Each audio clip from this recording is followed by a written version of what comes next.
Нью-Йорк шаарында жашаган Коукеева Мерел. Сен Гүлнур деген кызга образовательный тур уюштурам деп Америкага алдап $3400 сиңирип кетсиң. 1 жылдан бери бербей жүрсүң. Ана мына деп качып кетсиң Нью-Йоркко азыр. Мына коркогула. Коукеева Мерел. Өз аты Эльмира. Мерел болуп калган Америкага барып. Нарындын эмгекчилеринен болот. 35 жашта. Эмне Америкада жүрсөк эле эмне көрүп алат экен менин видеомду. Аякта диаспора кыргыздар бүт көрөт. Өткөн апрель айында 20 кыргыздын кыргыз олконун акчасын алдап берген. 20 кыргызга алып бердим ошол жердеги. Месине. Лентамда видеолор турат керек болсо. Сени да көрөт. Мерел Коукеева.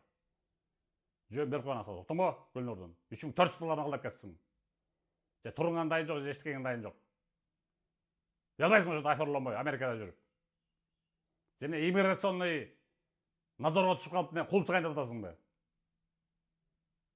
Мына коркол ошол. Коукеева Мерелди.